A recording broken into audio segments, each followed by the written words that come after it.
मौत के मुंह में जाकर के माँ हमें जन्म देती है। तपती धूप में, कपकपाटी ठंड में भीग करके भी पिता हमारे लिए काम करने जाते हैं दूर शहर। अब हम उनके इस ऋण को अदा नहीं कर सकते हैं, चाहे हम कितने भी धनवान क्यों न बन जाएं अपने जीवन में, मगर हम पेरेंट्स के ऋण को अदा नहीं कर सकते हैं। अदा नहीं कर सकते हैं मगर चुकाने की कोशिश तो कर सकते हैं। कभी भी नहीं चुका सकते हैं, ना हमारी यह कोशिश सफल हो सकती है, मगर हाँ, हम माता पिता के ऋण जो माता पिता का हमारे ऊपर है उसके वज़न को हम कुछ कम कर सकते हैं। कम करने का उपाय क्या है? तो कम करने का एक उपाय है कि आप अपने जीवन में, आपके पास जो घड़ी है, चाहे वो घड़ी 30 रुपये की है अथवा 3 लाख की है अथवा 30,000 की है अथवा 1500 की है, जितने भी रुपये की घड़ी है, घड़ी हाथों में है तो ठीक है, नहीं भी है फिर भी घर के दीवारों पर जो टंगी हुई घड़ी है वो उसकी कद्र कीजिए। उस घड़ी की टिक टिक की आवाज़ के साथ आप अपनी ज़िंदगी की धुन में परिवर्तन लाइए। आप अच्छे आचरण रखिए, अपने चरित्र को पवित्र रखिए, सदैव उन्हीं रास्तों पर कदम बढ़ाइए जिन रास्तों पर चल करके आपके बेहतर भविष्य का निर्माण हो। सदैव उसी प्रस्ताव को स्वीकार कीजिए जो प्रस्ताव आपके जीवन में आपको बेहतर परिवर्तन की ओर ले करके जा रहा हो।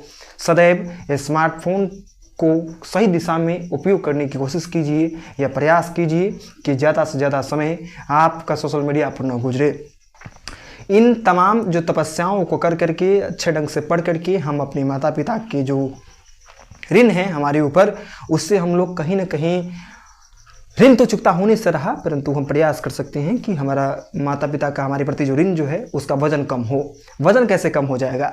जब हम इन तमाम कार्यों को करेंगे, समय की कदर करेंगे, अच्छे आचरण रखेंगे, एक बड़ा इंसान बने अथवा ना बने, जब एक अच्छा इंसान बनेंगे, हमारे माता पिता जिन रास्तों से होकर के गुजरेंगे, जिन पगडंडियों से होकर के गुजरेंगे, गांव में गुजरे, शहर में हो, जहां भी हो, यदि हमारे अच्छे संस्कार के कारण उनको, यदि हमारे कारण यदि उनको प्रशंसा से भी सुनने को मिल रहा है, तो यकीनन हमारा कर्म जो है वो सार्थक होगा और हमारे माता पिता को बेहद ही खुशी होगी।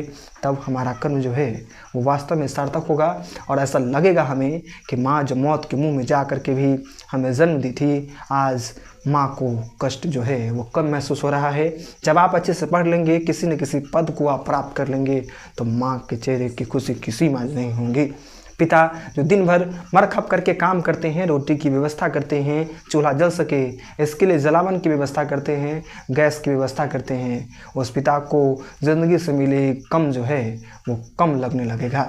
मगर माता पिता को ये खुशी प्राप्त महसूस हो, माता पिता की ज़िंदगी में संघर्ष का वजन कम हो, माता पिता को हम खुशी देने के काबिल बन पाएँ, इसके लिए हमें खुद स्वयं के पाँव पर खड़ा होना होगा। और आप स्वयं के पाँव पर तब खड़े हो पाइएगा जब आप आज का सही ढंग से उपयोग कीजिएगा।